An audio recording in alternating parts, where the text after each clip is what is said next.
Hello, my name's Rajesh Rai, and I have the good fortune to be invited to Nepal, to Kathmandu, to Shyalpa Monastery by His Eminence Shyalpa Tenzin Rinpoche. Rinpoche, as he's known, is an interesting man. I've spent quite a few days with him over the last week. We've traveled quite a lot, and I've got to know him very well, or reasonably well. And he is a Buddhist, he is a scholar, he is a founder of Shyalpa Monastery, and he is the visionary behind the Mahasiddhi Universal Peace Sanctuary, which is being constructed in Lumbini, which is the birthplace of Buddha. Firstly, thank you, Rinpoche, for inviting me here. Thank you, it's my pleasure. Yeah. So nice to have you here. No, thank you, thank you. I've thoroughly enjoyed myself. It's such a peaceful place, your monastery. I think there's a number of questions I'd like to ask you, if that is okay. I've said a number of things about you. You're a scholar, you're a Buddhist, you're a founder of this monastery, and of course you have the Universal Peace Sanctuary, which you are building in Lumbini. Maybe we can start by really talking about, introducing really about you. Can you tell us something about you? Firstly, the Buddhist. Let's talk about you, the Buddhist. Well, I am just a simple spiritual practitioner who is trying to follow Buddha's path, because I see a great deal of value and a great deal of merits in his wisdom teaching. So because of that, since I am following the teaching and I'm trying to practice, in that sense, you can consider me as a Buddhist. But in my own way, I do not know whether I am Buddhist or not. Definitely, I'm interested in a spiritual way of being. So whether it is a Buddhist spiritual way of being, or Hindu spiritual way of being, or Christian spiritual being, or Islamic spiritual way of being, if you are a spiritual way of being, we are all same. So instead of religious ways, I would like to focus more on the spiritual side of all the teachings that existed for so long. So in that sense, and I would like to consider myself as very open to all the spiritual traditions, because after all, I could not find any reason to attach to one belief system, because as long as you are attached to a belief system, you are conditioning it. Therefore, I am very lucky, I'm very fortunate to have received blessings from very authentic teachers who gave me this opportunity to understand and relate in that way. So beside that, if you want me to be a I'm not so sure I'm really capable of following all the Buddha's teaching per se. But as a human being, as Buddha himself expressed the value and the quality of human life, I'm very much interested in embracing the quality life.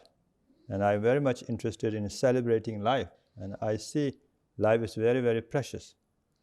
So in a way, I am always interested in living freely, enjoy freedom, meaning each and every moment of my life, if I am able to never let anything, bind me down or enslaves me or, make me less, and I am for that.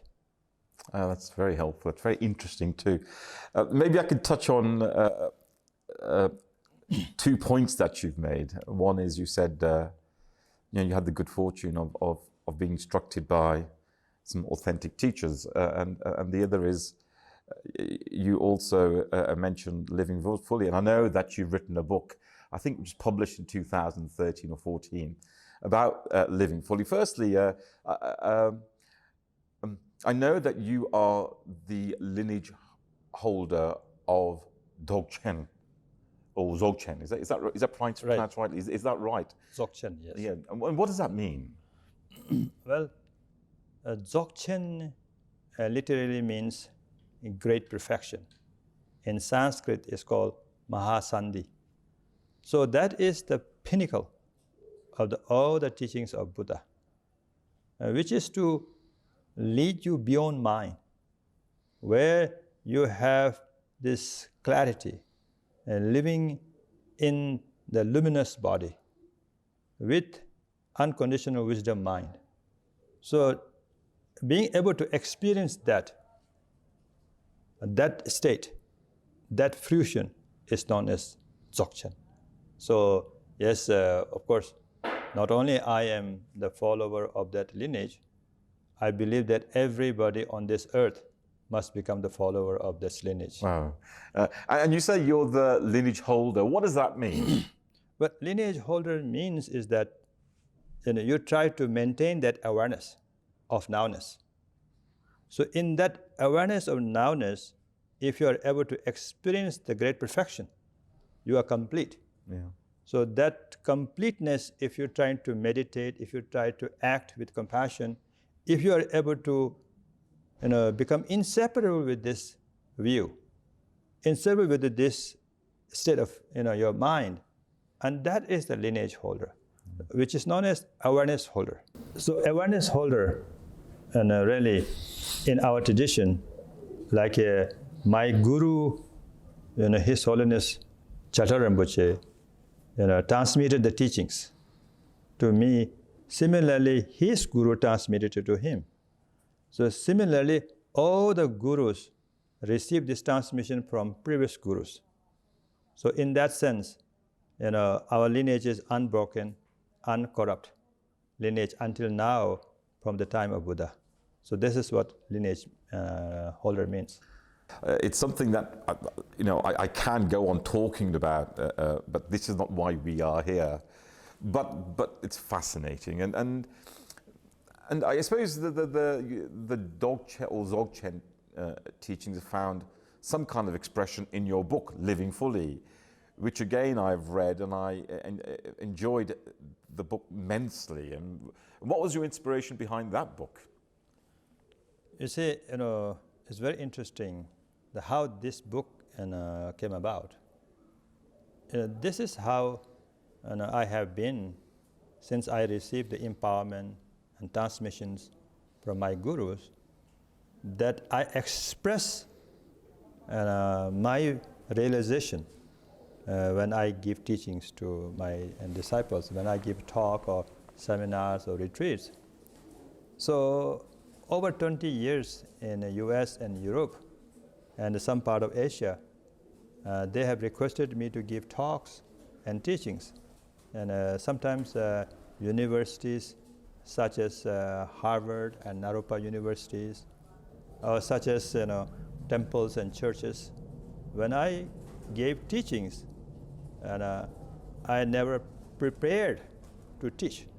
Whatever at that moment in my meditative way, whatever I'm experiencing, so I express to all the audience who are in the front of me. So those talks were recorded, and those talks then transcribed and edited, and then this became a book. So Living Fully, Finding Joy in Every Breath is the title of book. You're absolutely right. Today, this book is very well received, actually. And I sort of tell everybody, frankly, that you must read this 3 times. Because unlike any books, like you can understand with a story or anything like that, because this is experience. It's an experiential book. So it seems very simple at the first glance, because you kind of think, okay, I got it. But then you read second time, I think, no, you did not get it in the first time. And then you read third time, maybe then you're able to really get into that experience. So this is how it came about. And I thought maybe when I gave talks, not all these people all over the world will be able to attend. So I thought it would be kind of waste if it's not recorded and if not transcribed or given to other people. So my students were very kind and diligent to put this together, and then it became my first book. So today this is read everywhere in China, America, Europe, Nepal. Actually in Nepali book, and it's even more popular because it's translated in Nepali as well. Yeah, I found a great joy in not just learning more about finding joy in every breath, but I found great joy in just reading the book. It really is a delight to read, and it kind of tells me so much about you, the person and the individual. Now, you're also a scholar. Can you just tell us something about your scholarship? Well, I had a good fortune to be born in the family and who are very much involved in Buddhist philosophy and Buddhist teachings.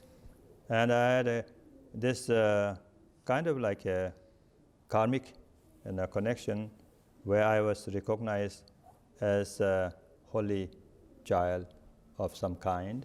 So, do you mind, how old were you at that time? At that time, I was around 3 or 4 or something like that. But at that time, even though that was recognized, but my enthronement happened much later. Nonetheless, I was born with a silver spoon in mouth, so to speak. So to speak. So to speak. Yeah. So in that way, I had opportunity to learn from very young age. Then later, I attended Buddhist university and I studied philosophy, and so I was able to comprehend a little bit of the great thoughts of Nagarjuna and Chandrakirti and Shantideva and Bimala Mitra, all those sort of like great sages, and their wisdoms are so relevant today. So I was able to taste a little bit. So where did you study? I studied in Nepal first, and then I studied in India, in Varanasi, which is the most profound place because that is the most ancient city and the power center, a spiritual power center. And also at the same time, Lord Buddha gave his first teaching on Four Noble Truths. Right on that ground where he taught, I spent 7 years studying Buddhist philosophy. This is Sarnath, where he turned the wheel of Dharma. Yes, Sarnath, where he turned the Dharma. Yes. I do enjoy going to that place. And so after Varanasi, you came back here and you started this monastery. Is that right? Yes. After I came back here, I was requested to come to France, America, and Taiwan. So I had several invitations to come as a Buddhist teacher. So I chose to accept invitations from America. So they sent me invitation and visas and tickets and everything. But then I wasn't able to go right away because from Tibet, my Shyalpa monastery, Khenpos and lamas, and also my families and relatives, there's several thousand people there. So they send me messages and letters requesting me to come back to Tibet. So at that time, I wasn't feeling so well either. So my mother also thought that it would be good for my health as well to go to Tibet on high altitude and get this very organic food as well as herbal medicines, as well as this most pristine environment, and where my mother thought that I will be able to recuperate from tuberculosis disease. So when I went there, then they wanted to enthrone me because I wasn't enthroned when I was younger, I supposed to have. They did divinations and they did oracle test. So they decided that this is very important for them to conduct the enthronement. So they did a very simple enthronement. And then I studied there and exchanged our transmissions and empowerments, what have you. So I was there for then 7-8 months, so I got stuck there for a while. And then I had to cancel the trip. And then when I returned back to Nepal again, and they again insisted that I come to America. So in 1988, around March, I think, I went to America at the invitation of this organization in the East Coast. And then soon after, you built this monastery. Yes, then after that, I was there for 5 years. And when I returned, and I purchased a piece of land here for me and my students to remain in the retreat, because they wanted to hang out with me. So we need a place to hang out together. Yeah. So I thought if a small retreat I will create, but then local senior leaders and Buddhist lamas, they all are requesting me to establish the monastery and have monks and nuns, because for the preservation of Buddhist teachings and to educate underprivileged children. So they requested me to do this, and I thought that's too much of a task for me, and I'm not that kind. But then they keep insisting. So after several years later, then I established a small monastery resembling Shyalpa monastery in Tibet. So this is how it happened. Well, this is quite an achievement. 30 years on, we have this beautiful view and vista of Kathmandu Valley. This temple looks sublime. It's colorful. It has the three, it has Padmasambhava. And then Buddha. Amitabha, Yeah. Samantabhadra and Samantabhadri. Yeah. So this is, I think, the biggest statue of Samantabhadra and Samantabhadri in the world, which is the ultimate symbol of Buddha in Dzogchen tradition. Oh, wow. Yeah. And I see monks in red robes walking around, chanting. And there's more construction happening at this monastery. So how many monks do you have here who are studying under you? Yeah, right now I have 150 monks and nuns together. And I just completed a little bit more construction for their classrooms and bathrooms and dining rooms. So now we will be able to host 300 monks and nuns from 2022. So I'm very much looking forward to giving opportunity to 150 more underprivileged children from the Himalayas, because this is the center for Dzogchen lineage and Dzogchen teaching. And Dzogchen teaching is something that we can share with the entire world, because at this time there's nothing that is more valid, more profound for everybody to cope with their life than the Dzogchen teaching. So if these children will be able to really benefit from this, and if they're able to preserve and protect and propagate this teaching is very, very valuable for the entire humanity. Wow. Finding joy in every breath. Finding joy in every breath, indeed. Yeah, yeah. And so we move on. So I spent my first 2 days, it's my first time in Kathmandu, first time in Nepal, and spent the first 2 days there. And then I traveled with Rinpoche to Lumbini. And of course, if you don't know, Lumbini is the place where Buddha was born. I had again, the very good fortune to be taken there by Rinpoche.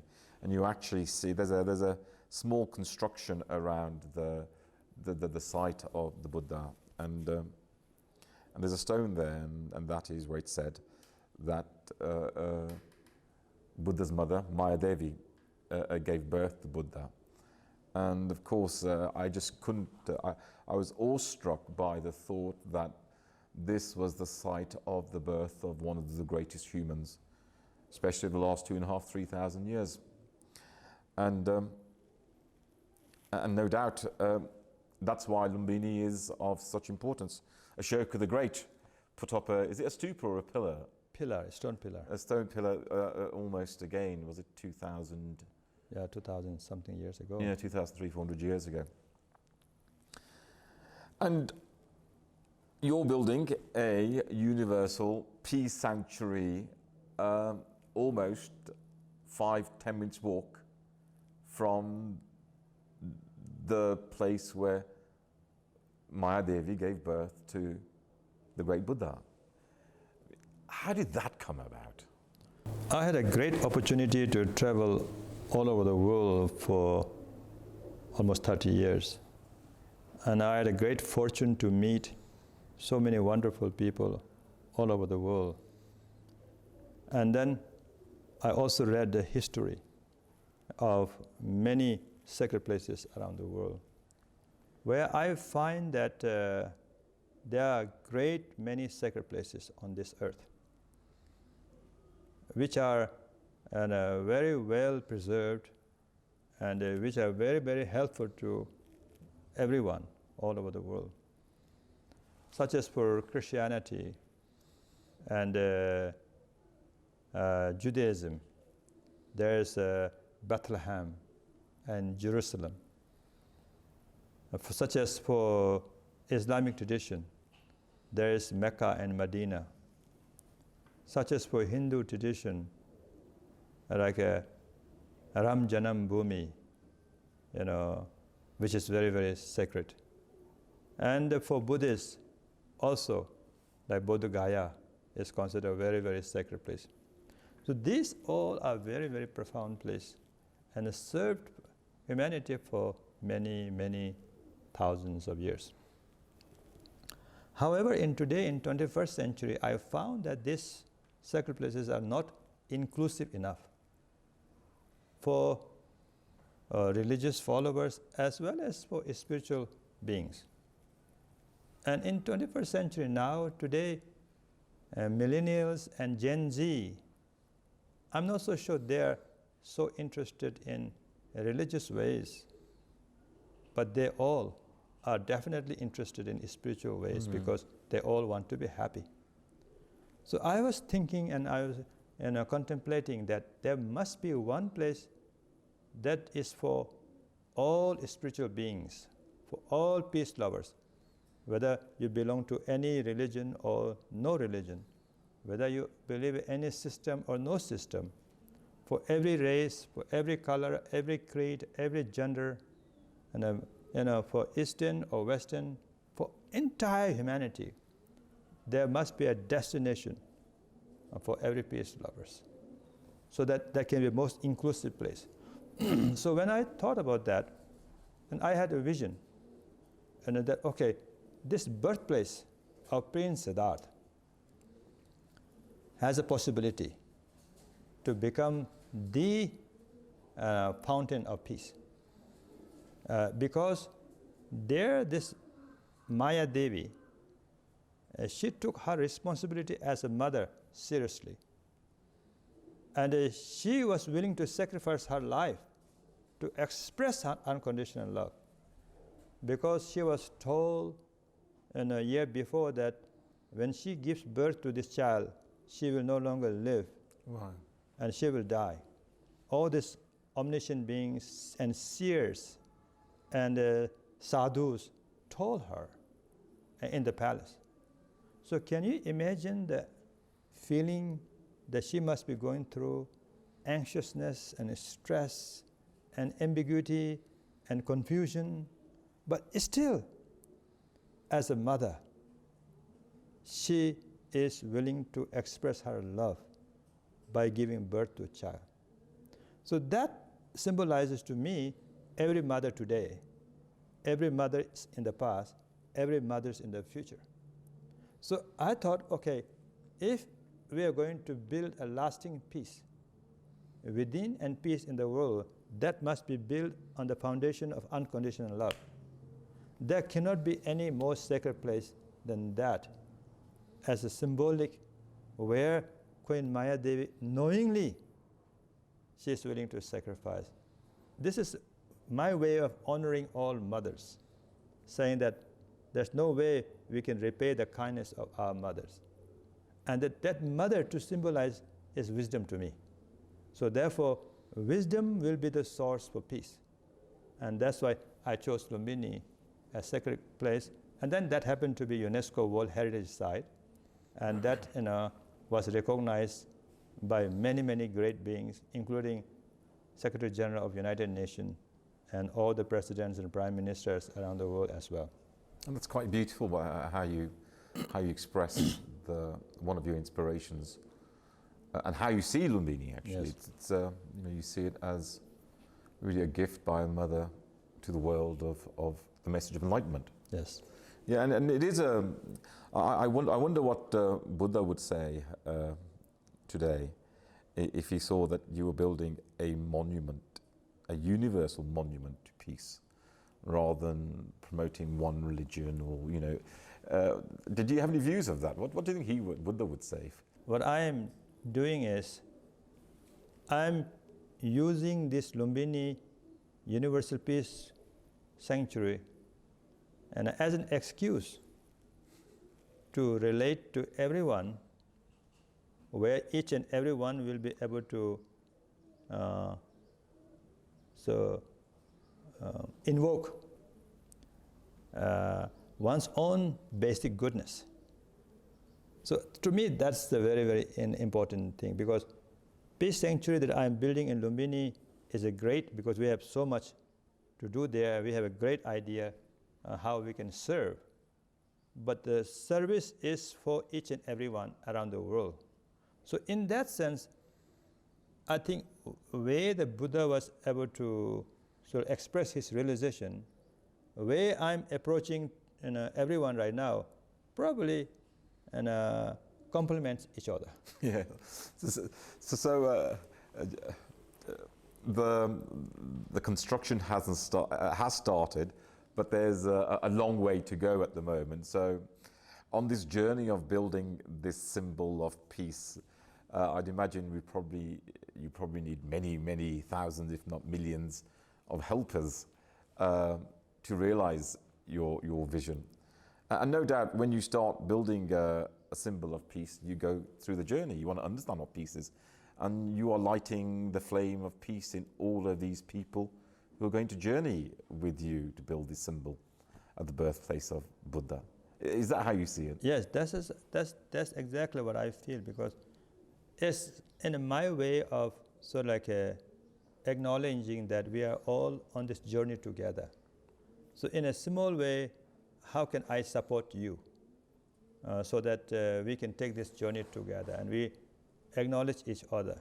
So this is why, yes, Peace Sanctuary will require a great deal of help from all of you, my friends all over the world. But this help is for yourselves. So me, this is very, very important. Everybody will be able to help according to their means, right? So most important, what I feel that everybody can do is, for one moment, if you are able to sort of like embrace this vision to live unconditionally. That's why I even asked to contribute $1 and 1 rupee unconditionally.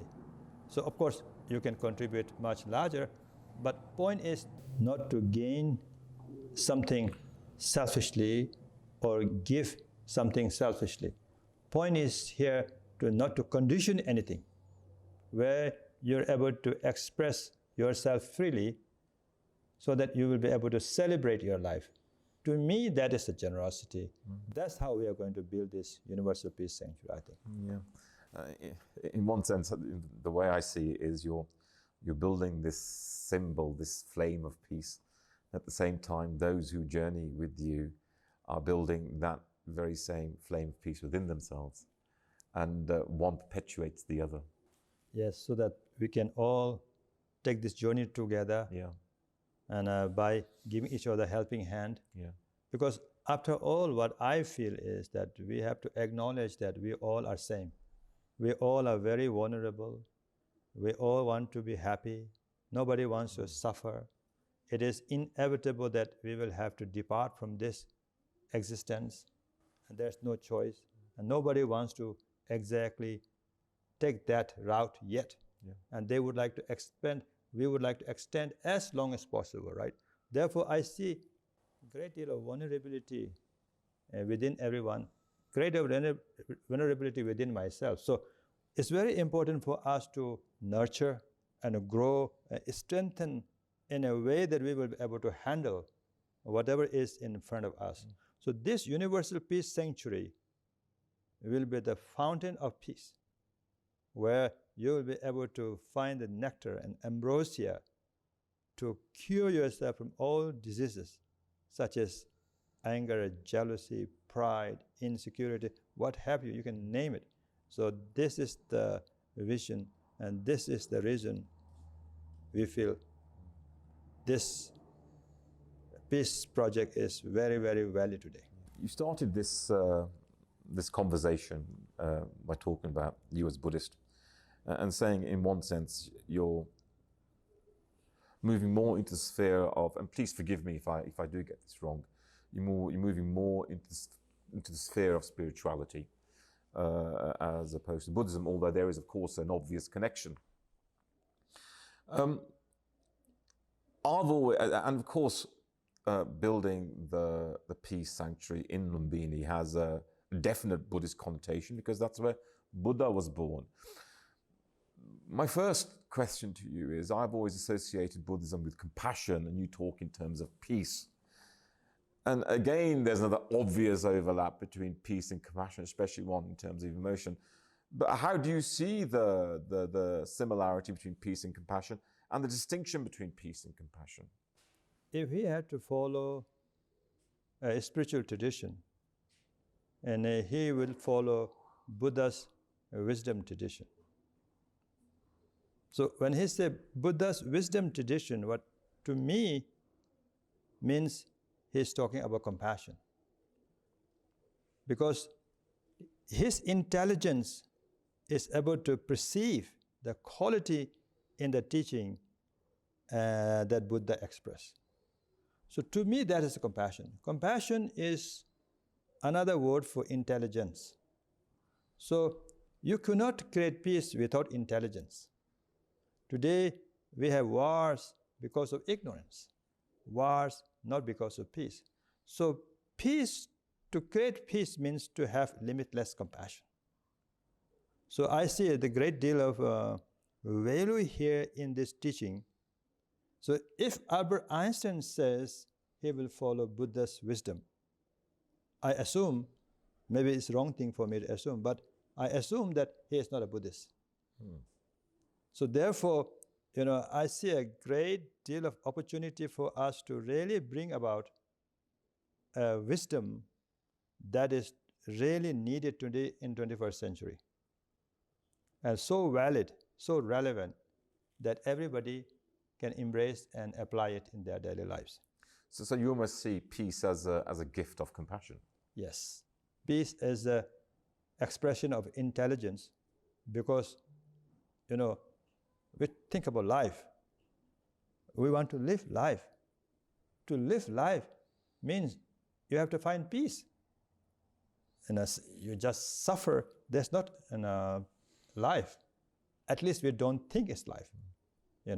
Most of us, if we're suffering, we don't think it's life. We are ruining our life. Our life is something wrong with it. But when we are happy, we are peaceful, right? So in that sense, and a peace is the expression of our intelligence. When there is intelligence, we will recognize, I want happiness. Similarly, others also want happiness. So you're able to really pause and not to react. You're able to act with intelligence, and you're able to relate with intelligence. Not only act, but relate with intelligence. I will ask you more questions about peace, because I think one understands peace quite well, of course, and they tend to see peace in terms of no war. But of course, there's other ideas of peace, harmony, and how you see it as almost an expression of wisdom, intelligence, and then you have peace, its expression. So maybe let's discuss that a bit more. But I do want to return back to Lumbini, the site, and also you mentioned that the United Nations Secretary General, and this was in the 60s, traveled to Lumbini. And also in 2000s, Ban Ki-moon also traveled. Oh wow, yeah, and of course they reportedly said it is a peaceful place. In fact, my automatic experience of Lumbini as soon as I really traveled to the site and to the surrounding area was the experience of just peace, and it was bizarre that it has. It can impact you like that. Now, I know the government of Nepal created a sacred garden around the temple of Maya Devi, which is the birthplace of Buddha. Now, what I saw was many different types of temples in the sacred garden. So there was a Korean Buddhist temple, there was a Chinese Buddhist temple, even an Austrian Buddhist temple, and the German Buddhist temple. So can you just tell me about the development and what's happening there? Fortunately, the King Ashoka the Great, he came to pay respect to the Buddha's birthplace after he killed thousands of people. Hundreds of thousands. Hundreds of thousands. Of Klingons of the East Indian coast. Yes. Yeah. So with that, for purification, he embraced Buddha's teaching. And at that time, then he seemed to have gone to Lumbini, where he recognized the birthplace of Buddha by erecting the stone pillar there. Yeah. And then inscribed there that whoever is in that area will get a tax break. Yes, I saw that. You saw that, right? I saw that. They have a tax break if you lived in Lumbini. Yeah. So because of that, today we are able to recognize the most authentic birthplace of Buddha. And there's no other birthplace. There was only one birthplace that King Ashoka recognized.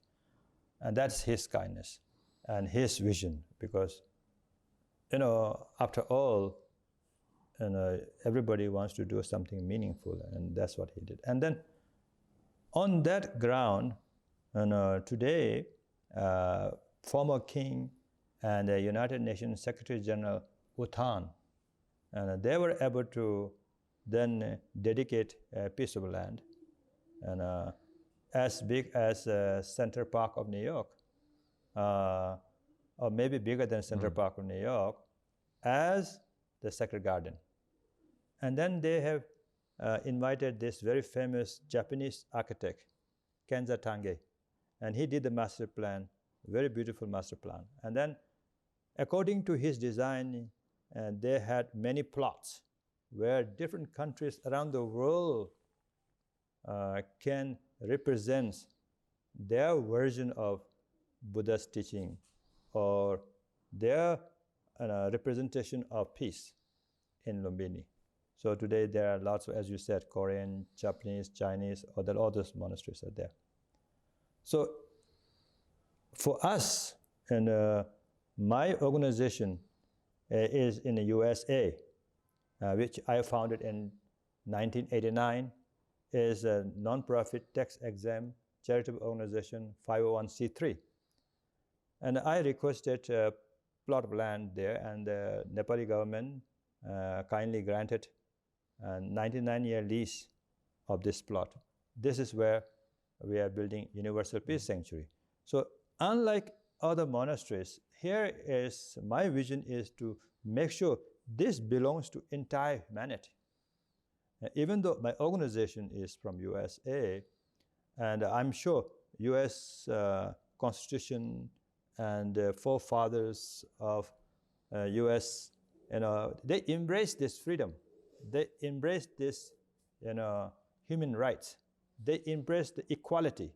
according to that, I would like to make sure this becomes everyone's, sanctuary where they're all protected. So the answer to that question is loaded with lots of information, which requires further exploration. So how many plots are there in the sacred garden? I would imagine at least like 60, 70 plots. Yeah. I would imagine. And these are all temples, Buddhist temples? They're all Buddhist temples. And you have a plot for one country, is that right? Yeah, each country can get one plot, and if land is available. Yeah. But right now, I don't think they have any more plots left to grant to anyone. And you have 3 plots, is that right? We have one main plot and 2 smaller plots, because when we got the land, and my good friend, Professor Braunfels from Germany, and I came up with this design. So the design perfectly fits on that ground, and no more land for monks to stay, no more lands for the offices, and no more lands to build anything else. So Professor Braunfeld wasn't interested in giving permission to build that thing in his name, because he's a very reputable architect. So he insisted that I must get an extra land, otherwise it's not worth it, because it's such a big, beautiful sanctuary, and then you have nothing to really work with. So then we requested a little bit more land, so they have granted. So now we have 3 plots, and 1 plot is completely taken by Peace Sanctuary itself. And on the 2 plots, one side we have completed building the MEVP building, which took most of the land. Now we have a little bit more than 1 small plot where we are building monastery, and also residence where our friends from all over the world can come and stay there. These 3 plots are all together and they form one site. One site. And it's very close to... Closest to the birthplace. Can you just repeat? So it's closest to the birthplace? Closest to the birthplace. Yeah. And is it right that this is the only temple sanctuary that's been built there that doesn't describe itself as Buddhist, but really has this universal message of peace? Well, I don't want to assume that, because all other monasteries probably they are thinking the same way, and I would like to believe that they are thinking the same way, but we much more openly able to express this, because that's how I feel is very important. Just a week ago, when we were there in that hotel, this member of parliament who was there to have dinner with us, he even mentioned to me that Rinpoche, your approach was the only approach that included them, locals, be part of this Universal Peace Sanctuary. And we are able to do this because we are openly acknowledging and sharing with the whole world that this is yours. Yeah. This is everyone's project. This is for peace project. This is peace project for entire humanity. So you said you've set up a 501c charity in the USA, and that's where the title is held of the land. Is that right? Right. Yeah. So our organization is called Rangrik Yeshe Incorporated, or short form RY Inc., and which is based in East Coast. So this title is on this organization's name, and so only organizations can have the land lease for 99 years. Okay, and is this the money through which funds are collected for the sanctuary? Yes, this is the main organization who will be collecting funds. And right now we have sister organizations around the world, so we will have MOU signed with the sister organizations and allowing them to raise funds and divert it to the Peace Sanctuary through RY Inc. You were granted land in 2013? Yes. I've seen that there's temples that are constructed, although very quiet, no doubt because of COVID. Where are we in terms of planning and development?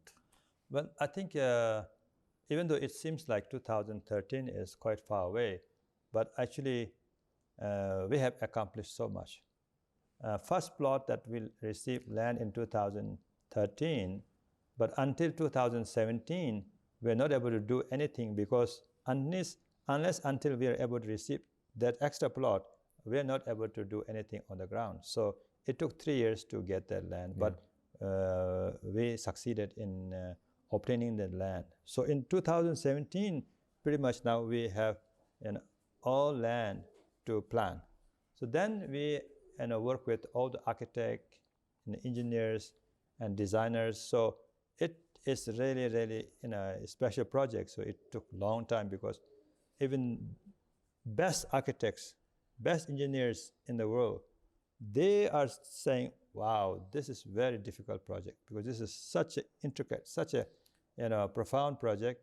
So they had to put extra energy and extra thoughts and extra time to do it. Well, now we're able to accomplish that. And then in addition to that, and then we start building. We start raising awareness. We start building the MEVP building. Then we start building the foundation for the Peace Sanctuary. We were able to complete 218 pilings before the COVID hit Nepal. So we have accomplished a lot so far, still yet to go. According to our professional plan by architects and engineers, we are planning to accomplish it within 3 years. If everything goes well, if our fundings are not an issue and no obstacles arises. So we are very much on time. peacesanctuary.org, and you can see the vision for the Universal Peace Sanctuary. Rinpoche had the services of a great architect who was Professor Braunfels. Professor Braunfels and I worked together, and he tried to give me the credit as the architect, and I tried to give him the credit as architect. But he is a professional architect, so I said, please, you be the architect, because if I say I am the architect, I don't have a degree of architect to show. So not only that, he built the German parliament between East and West Berlin. Sorry, he built the German parliament? German parliament, the biggest parliament in the world. So he is the one who designed it. And he's the architect for the Universal Peace Sanctuary? Yes, he is the architect. My word, you really have gone, on this, haven't you? You really have, my gosh, put some effort into this. No, I think, I didn't put any effort on this. It's just, all these are blessings coming from everywhere, because it just happened in that way. And Professor Braunfels, we met only once before, and he just offered to help me. And then later, after we received this land, and I contacted him, and then he was really excited to do this. And the story goes like this. Since very young child, when he was interested in becoming an architect, and he always wanted to design a church. Oh, wow. Yeah. And he never had chance to design a church entire life as a professional architect. Then he had opportunity to design this temple or sanctuary, and he thought, wow, this is very significant, and this is what a gift for him. So he was very excited to participate with me. And this also happened in a way, I don't know how to express where does it come from, the energy. So, and right now also, that wherever I'm traveling, whenever I'm sharing about the Universal Peace Sanctuary, everyone is sort of like participating, and I find you. For instance, it's not that I went to look for you or you are looking for a peace sanctuary or anything like that. Somehow there's some very deep connection. The energy brought us together. Similarly, we are receiving that kind of energy. Yeah. I'm just a lover of peace, man. I really am, actually. There's something about peace which if that's your ambition, my gosh, what a great ambition. And I love the idea of peace. John Lennon, Bob Marley, Rinpoche, messengers of peace. How can you not be attracted to them? The journey is just as important as the end goal, whatever that end goal is. And we've just had COP26, we've had climate change, and there is an incredible amount of global anxiety about what's happening in terms of the environment. So people are really concerned about the construction of your sanctuary. Can you tell us something about how environmentally friendly the construction will be? Yes, we had long discussions for many, many years now with all the architects, engineers, and everyone. So we really now are focusing on building this as the most environmentally friendly building in Lumbini, and for sure. So a standard that we want to have is that even the air conditioning, and we are trying to use all natural air, underground air, cool air, to maintain the weather, so like a support, whether it's in the cold time or warm time. And the building materials that we are using is natural building material such as mud, where 2,600 years ago, the Buddha's residence was built on the mud. Similarly, same kind of ram earth building. So there will be no chemicals, there will be no paintings, there will be all natural, and it's the most environmental friendly building, and that we are right now working on, and this is what is going to happen here. Okay, I don't know a lot about how environment friendly the other temples in Lumbini have been built.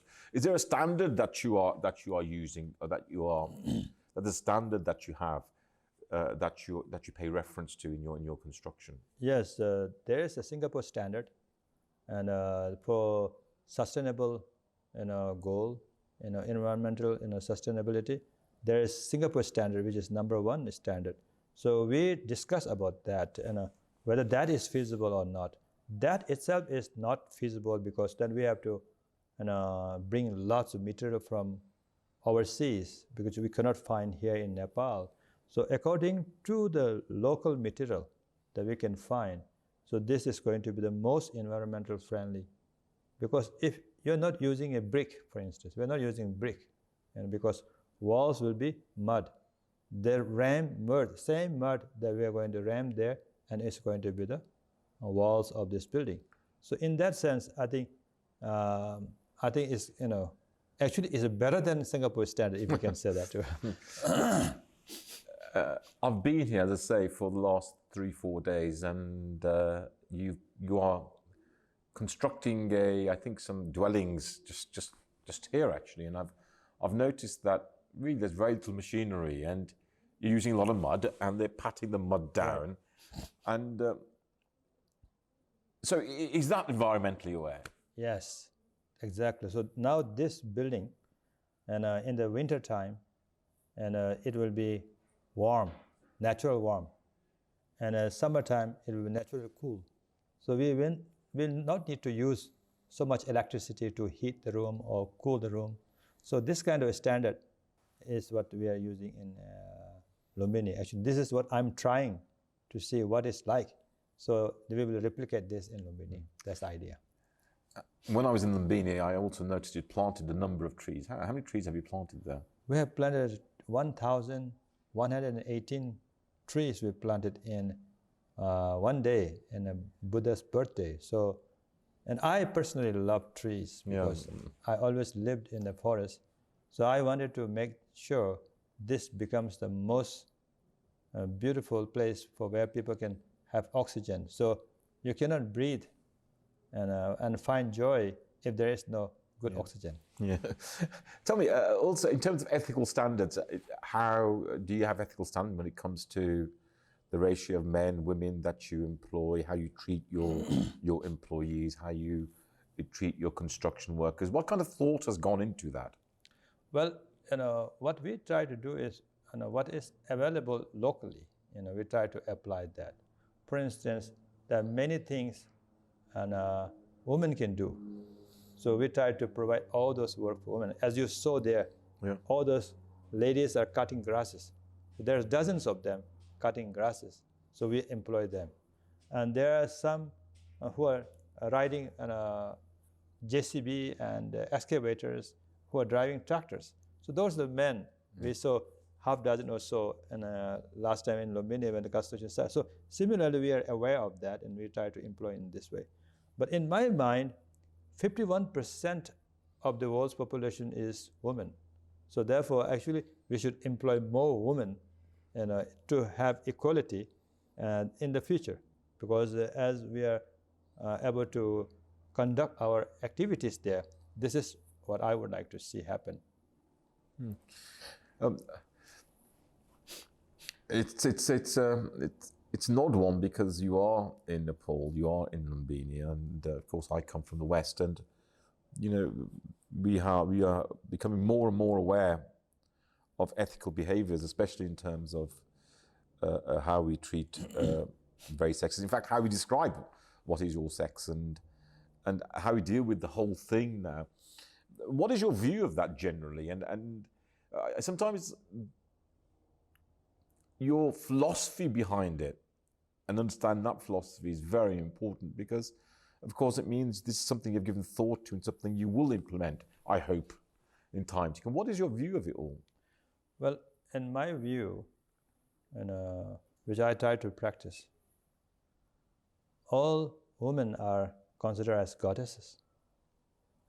So all male are considered gods, or should we say divine in energy. In that sense, what I feel is both male and female energy must complement each other. I just want to put something in. Of course, sometimes people don't like to describe themselves in terms of gender. They are what they are. Right. And how do you deal with that scenario? Right. So that's exactly the point. When you talk about gods and goddesses, you emphasize less on gender, actually. You emphasize more on the quality of this being. So it's not like, which means you don't treat that person ordinary. When you talk about goddesses, you're treating them extraordinary. So when you treat in that way, and then you are able to be who you are. Meaning you are saying you are sacred. Everybody's divine. Everybody is divine. Exactly. It doesn't matter what gender you are. So that's why, I think we have to approach this in a very sacred way. And whether it is in the West or is in the East. If you do not approach in a sacred way, if you condition in a box anywhere, no matter how big solution you think you found now, that solution will be not good enough later because you have already conditioned it. So I believe that male and female energy, like even in electricity, there's male positive and negative energy. So without positive and negative energy together, light will not come. So similarly, compassion and wisdom must be together. So male energy must be considered like a compassion. Female energy must be considered like a wisdom. So that combination, complementary integration, will be able to truly solve entire problem, as far as I'm concerned. And in our teaching, in the tantric teaching, it says most melodious sound for male is the female's voice. Most melodious sound for female is male's sound. It's fact. So you cannot deny that. But then we have to be able to appreciate it in a sacred way. So this is, I think, is going to help everyone and find ways to really resolve all the differences. How do you also deal with, for the project will get bigger, and as it gets bigger, you will have more people working with the project, both on site and abroad.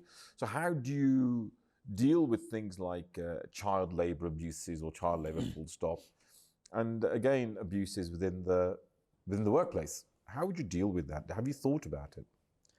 Well, I consider that is very, very important for us to relate. And even if it is a child, I think we have to look at the situation and circumstances. For instance, if there is a child in a village somewhere, if he or she cannot get food to survive, if he or she is getting food from working few hours a day, should we consider they should not work on that job?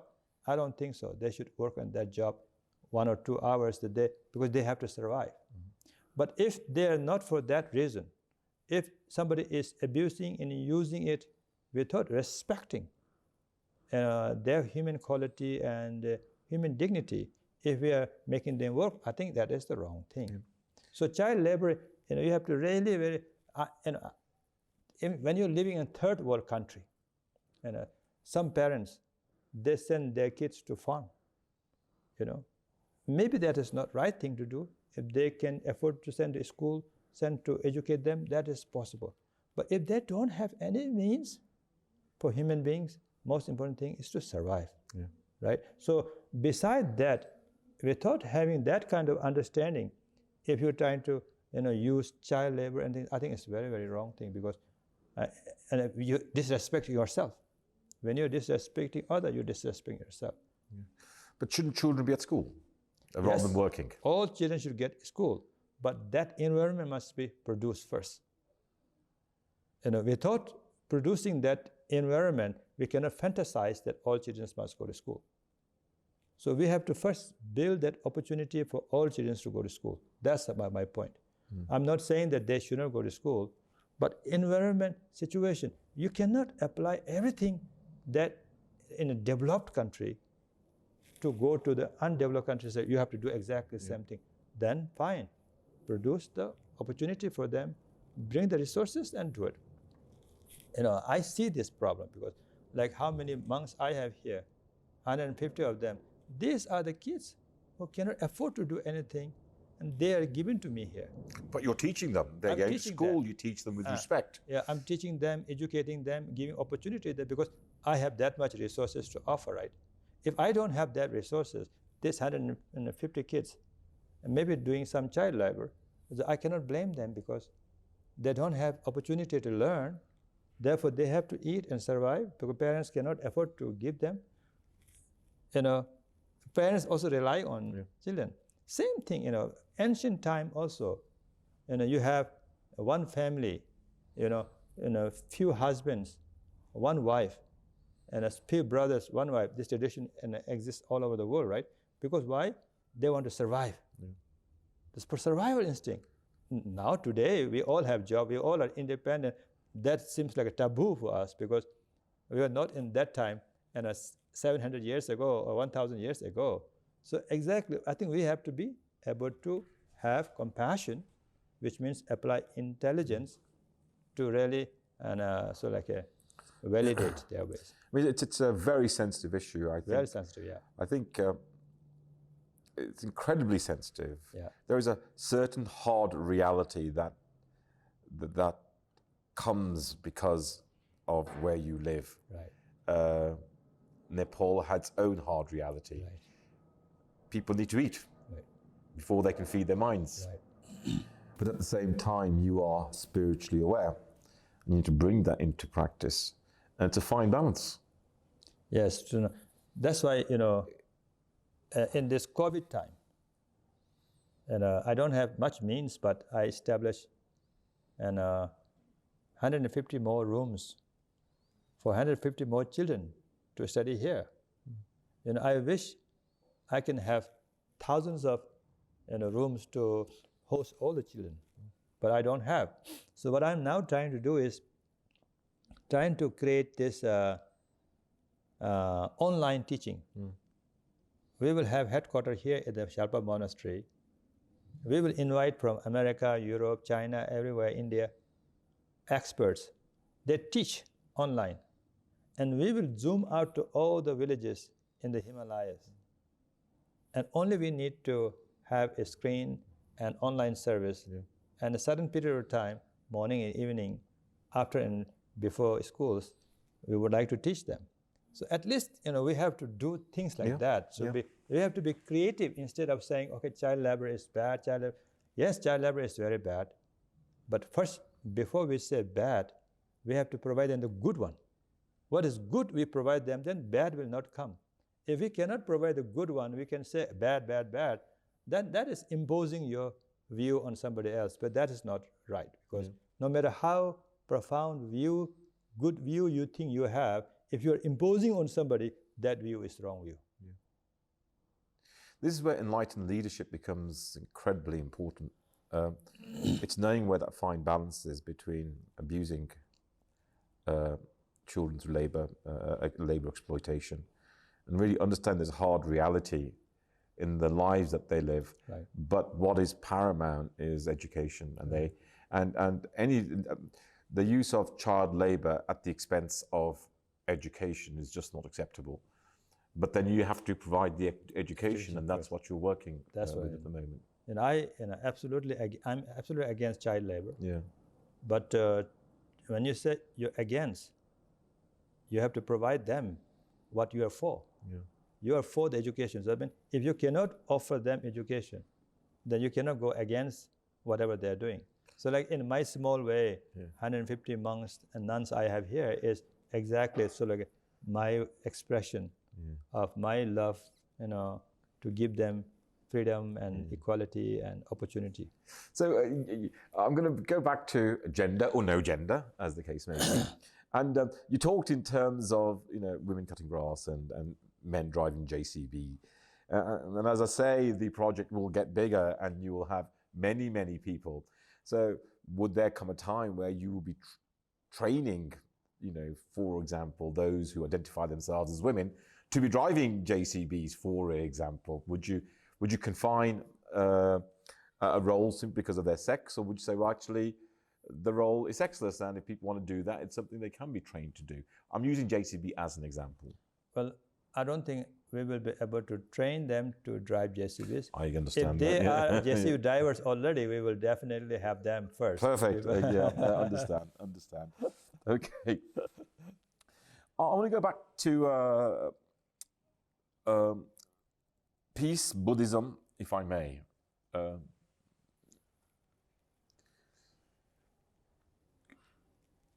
People may still be suspicious when you say, well, this is the universal peace sanctuary.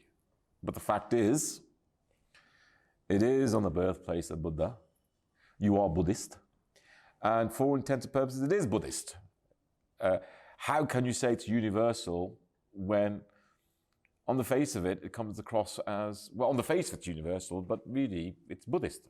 What do you say to those people that you're just perpetuating Buddhism rather than peace and using peace as the excuse? I say that everything is dependent on your intention. So your intention is for peace. Whether it's Buddhist, Christian, Muslim, doesn't matter to me as far as I'm concerned. If everybody is able to do with a pure intention to create peace, I think it's very, very valid. There's no need to label as Buddhist or Christian or Jewish or Islam or Hindu, anything like that, because it goes beyond. And peace is beyond religion, as far as I'm concerned. Peace is for everyone. Peace means respect. Peace means freedom. Peace means acknowledging that you have rights to live life freely and happily. You have rights to enjoy your being. So that's what peace is all about. So if religion is becoming an obstacle, then that is not good religion. That's what I am trying to say. Buddhism, I don't think there is obstacle when you relate to peace. So Buddhism will never become obstacle for creating peace in the world. And a reason why I said that, not because I'm Buddhist. Today, in UK or US or Europe, anywhere, and many times when people have interview on television or some kind of in a newspaper or whatever, I see statue of a Buddha somewhere.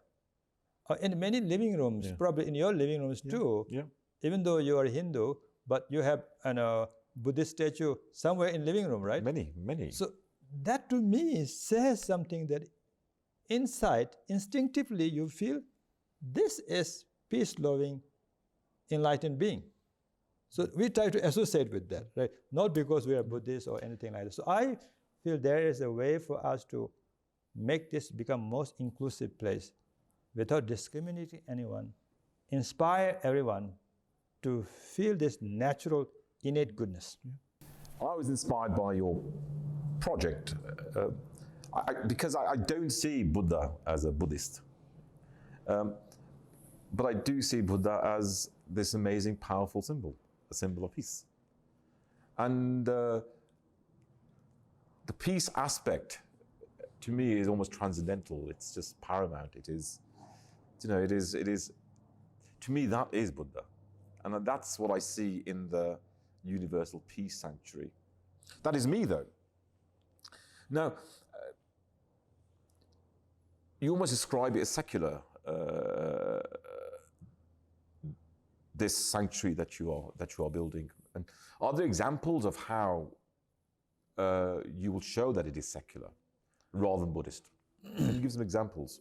Well, I would not exclude Buddhists either, because secular doesn't mean that you have to exclude Buddhism or Buddhists or any religion for that matter. What I think secular to me is to be able to see everything sacred. That's secular is.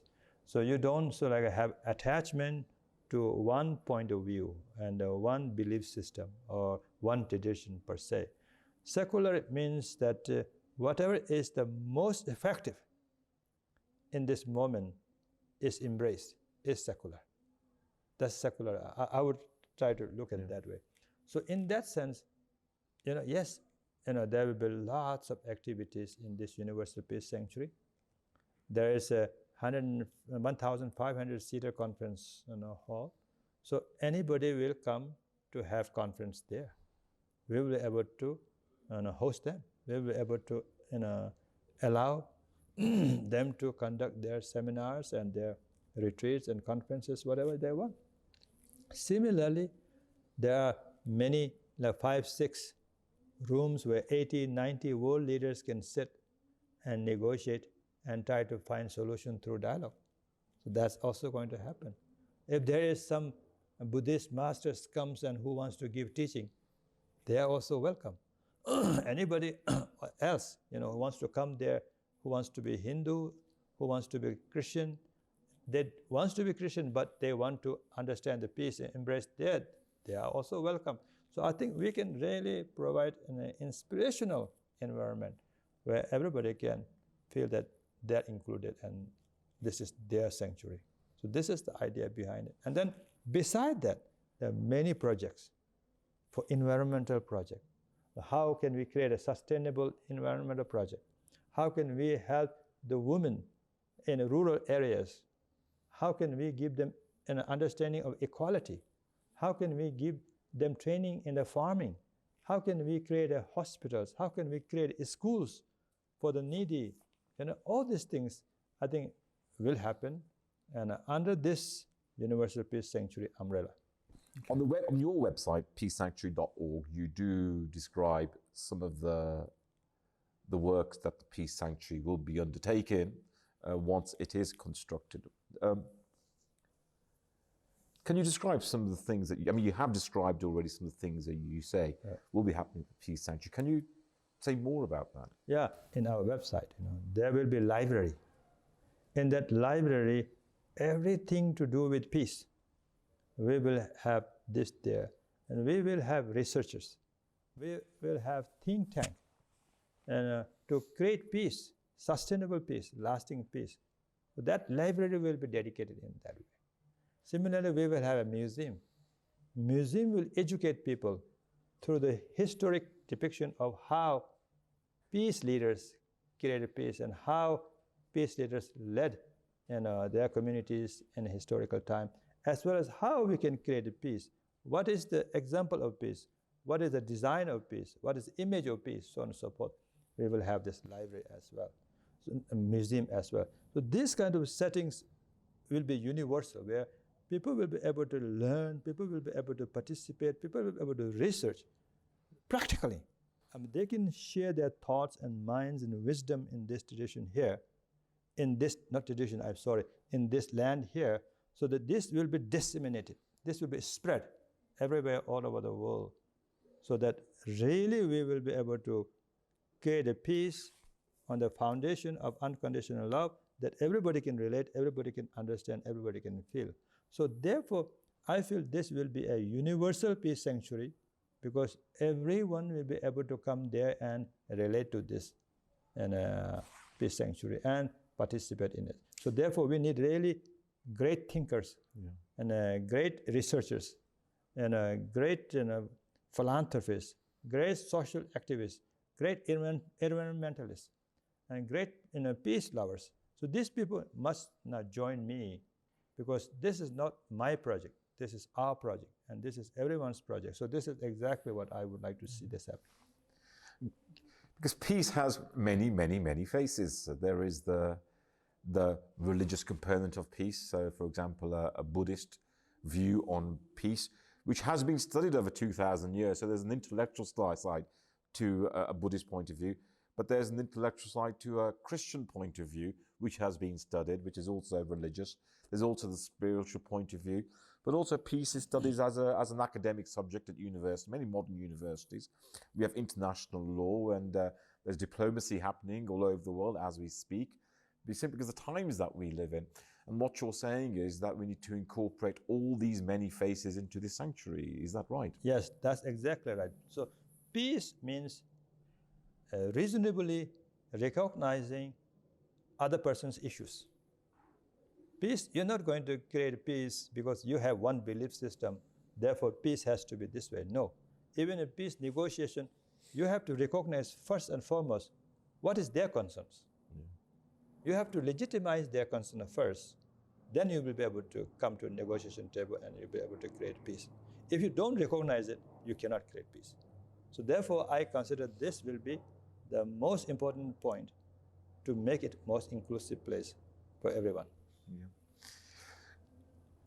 You gave one example of the uses of the peace sanctuary, and you said there'll be a conference hall, hoping world leaders or those who are players who are trying to deal with disturbances around the world, that you hope that this may become a center for them. The fact is that Peace Sanctuary is in Nepal, and Nepalese politics might impact on this universal nature of peace that you're trying to promote. How do you deal with that idea of geography, the natural inherent geography of the universe of peace, and might itself affect the working of the Peace Sanctuary? I hope that every Nepali people and every Nepali leaders will recognize this is a great gift that they can give to entire humanity. And especially Nepal is situated between India and China, and there are quite a few neighbors around here. So biggest giants are the China and India, right? So here in this situation, I thought that Nepal can play a very good role as a most friendly role to everyone, not biased role to anyone. So this Peace Sanctuary must become the most unbiased place for everyone to come together on the table to sit down and then find solution through dialogue. Well, Nepal has, its history is incredible, isn't it? It's been a trading route and a mixture of many cultures over many thousand years. It's managed to do that, hasn't it? Right. Nepal was very, very successful historically to live in a very harmonious way with all its neighbors. And Nepali people are very, very friendly people, real peace-loving people. I really feel that this will help and this will serve Nepal, as well as this will help and serve the entire humanity all over the world. I think this will be a very, very significant place, and I think this vision is a worthy vision as far as I'm concerned. I'm willing to spend the rest of my life to do whatever I can to make this become reality and contribute towards peace, and see if we all can find lasting peace within and lasting peace in this world. So let's ask the question: when do you think you will complete the construction aspect of the project? Timelines. Well, and if we are able to generate all the resources that we need, if there is no COVID and no obstacles like that, a recurrence of the pandemic or things like that, we would like to accomplish it within 3 years from today. That's the idea. It's quite an ambition. How much money do you need to do that? Well, I think we need lots of money in one way. If somebody looks at it, maybe lots of money.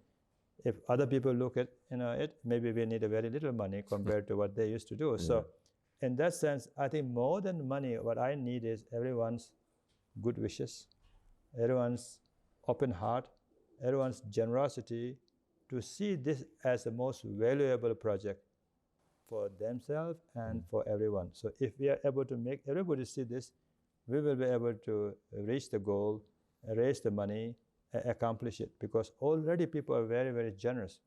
People are willing to really open their hearts and minds and support this project. Remember, I'm asking 1 rupee and $1 or 1 renminbi.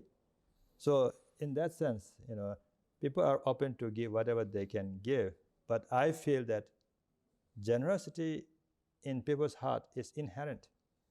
So we will be able to raise the fund that we will need. And as far as I'm concerned, there should not be any limit on funds in accomplishing this, because we want to make sure we are able to do something, accomplish something that is not limited by any insecurities, whether it's funds, ideas, or compassion. This is what I think. Yeah.